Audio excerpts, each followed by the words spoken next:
וישראל אהב את יוסף מכל בניו, כי בן זקונים הוא לו, ועשה לו כותונת פסים. ויראו אחיו, כי אותו אהב אביהם מכל אחיו, וישנאו אותו, ולא יכלו דברו לשלום.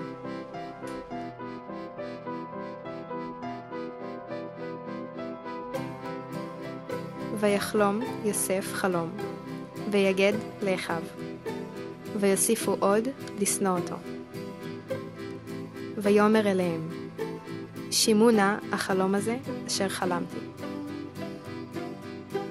והנה אנחנו מעלמים עלומים בתוך השדה, והנה קמה אלומתי וגם ניצבה. והנה תסובנה אלומתכם ותשתחוונה לאלומתי. ויאמרו לו אחיו, מלוך תמלוך עלינו, אם משול תמשול בנו. ויוסיפו עוד לשנוא אותו, על חלומותיו ועל דבריו. ויחלום עוד חלום אחר, ויספר אותו לאחיו.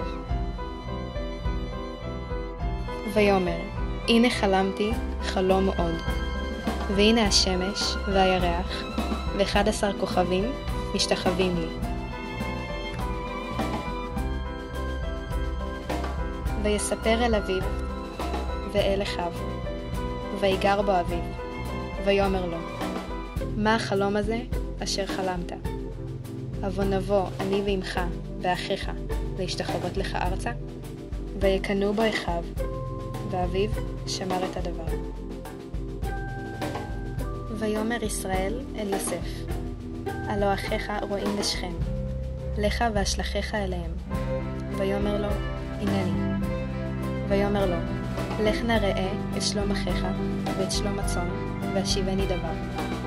וישלחהו מעמק חברון, ויבוא שכמה.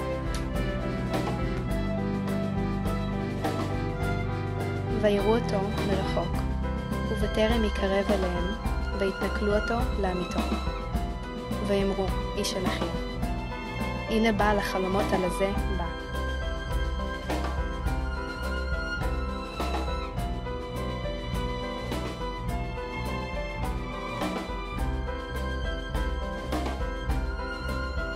ועתה, לכו ונהרגהו, ונשליחהו באחד הבורות.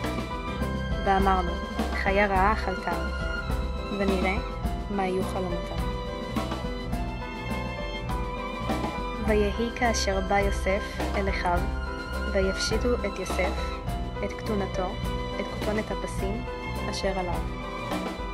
ויקחו וישליכו אותו הבורה, והבור ריק, אין בו מים.